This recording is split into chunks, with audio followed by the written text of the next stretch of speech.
Alrighty guys, today it's snowing outside, so I'm not doing a whole lot, or just starting to snow. I'm working on my 98 VW Jetta PDI. The turbo started leaking oil pretty bad. As you notice, around the intercooler pipes and everything getting up to the intake manifold are getting wet with oil, and I took the intake off. The air cleaner goes down the turbo, and had shaft play in it. And if you ever check a turbo for shaft play or you think it might be leaking, you check it. Oops. And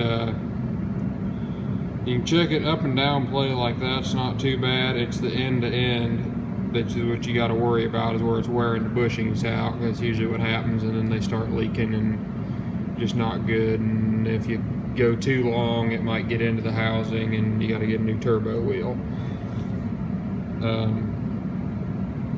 The reason I got this one, I caught it before it got into the housing, but I had to get a new compressor wheel for it because it was too stuck on the old shaft. They press it on there and I couldn't get it off, so I'd end up cutting it off. But I figured that was better than ruining the shaft and having to buy a wheel and a shaft, so I just went with the $75 wheel. Now you're probably thinking, well, it's kind of, turbo works kind of iffy, don't really want to mess with it, but I rebuilt one on my truck last year, and it's lasted pretty good so far. And you can buy instead of buying this particular turbo, was $900 for a reman. And I got this kit right here. Comes with bushings, bolts, and everything. I bought that for $75, and the new wheel was $75, so 100. And it was shipping. It was like $165, so I figured I'd take a chance on it and rebuild it. And I think, you know, as long as you're careful with everything, it'll probably be all right. And you can never be too meticulous when you're working on these turbos. Get everything cleaned up, and then when you think you got it clean, clean it again. Got these parts. The parts are halfway easy to come by. You can kind of find some stuff on eBay. I got these parts from a place in Wisconsin called Midwest Turbo Connection. Highly recommend them. They were very helpful in finding the right parts I needed. And you can see it's just kind of a cute little turbo here. It's compressor housing. I think it's a VW turbo, but it's they got their emblem on it, but it's either a Borg Warner or Garrett turbo. I can't remember who made them. Model KO3. But today I got it. I should have made a video when I was taking it off the car and taking it apart, but dumb me, I didn't think of that until I already had it apart, and so I'm just going to show you a video of putting it back together. And if you excuse, the shop is a mess, as you can see. We just built this wall here, still going to paint it and everything. I had another tarp like that, which is fine as a windbreak, but that's about it. And so next year we'll probably end up putting some doors there, just to get some better insulation in here and don't burn so much diesel heat in place. So I'll go ahead. I think the first thing I'm going to do here is, I've already polished the shaft here, and I'm going to put the bushings on it and make sure they spin all right. New bushings, and make sure it doesn't, no catching or nothing. You want it to spin very easily. And I always use just a Scotch-Brite pad to polish them up. Works pretty good. Doesn't really score the metal. See, I'll give that a try. Alright, I got everything on here, and it spins. We got it spinning real good, which means I got it polished good. Now, believe it or not, first turbo I built, that little ring right there, that's the sealing ring. That's what actually seals the oil, and there's no regular rubber seal because it gets so hot. And I think everything kind of compresses together when you put it in the housing, and I think the turbo spins so fast no oil will ever go past that little spot, or if it does, it doesn't really amount to anything.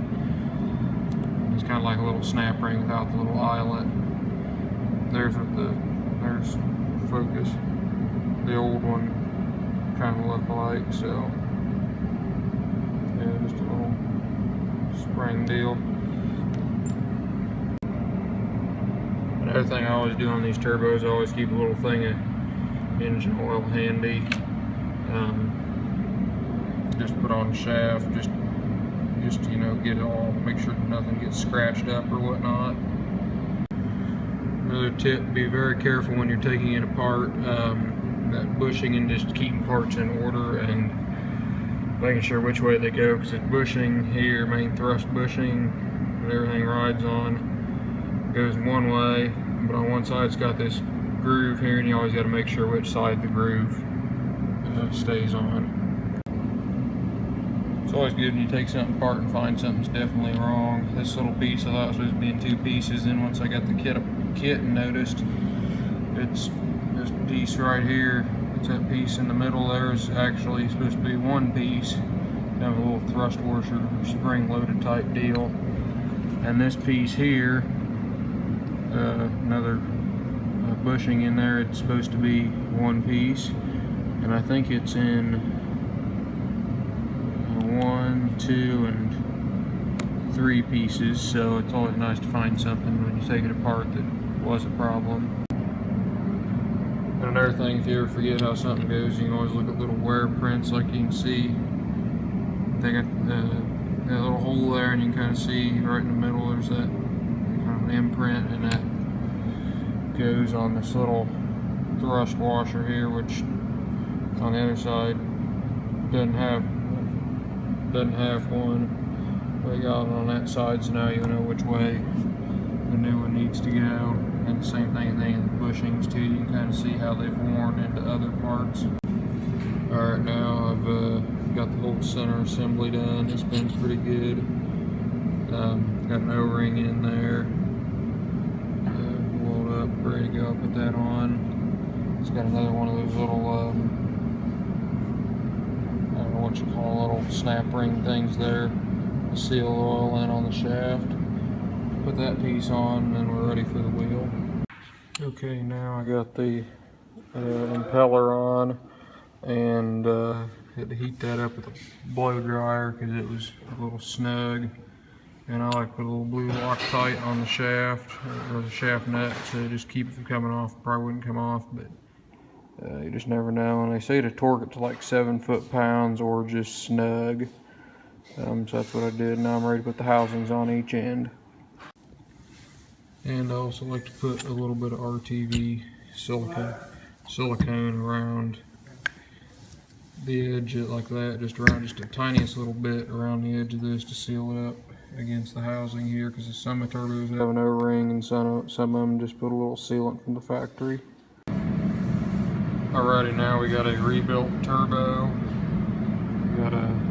Spins nice and free. Got it all put together. The one last thing you do before you put it on the car, you gotta pre-lube it. And to do that, you go in here and on this top oil hole here, and just fill that up with oil about an hour. And I'll probably put something in the bottom there to maybe plug it, or just let it fill it up, keep filling it up so the oil keeps running through it, and that'll get oil into all the little journals and everything in there. So there you know, you've got a rebuilt turbo now, and I think we'll be ready to put on the car tomorrow.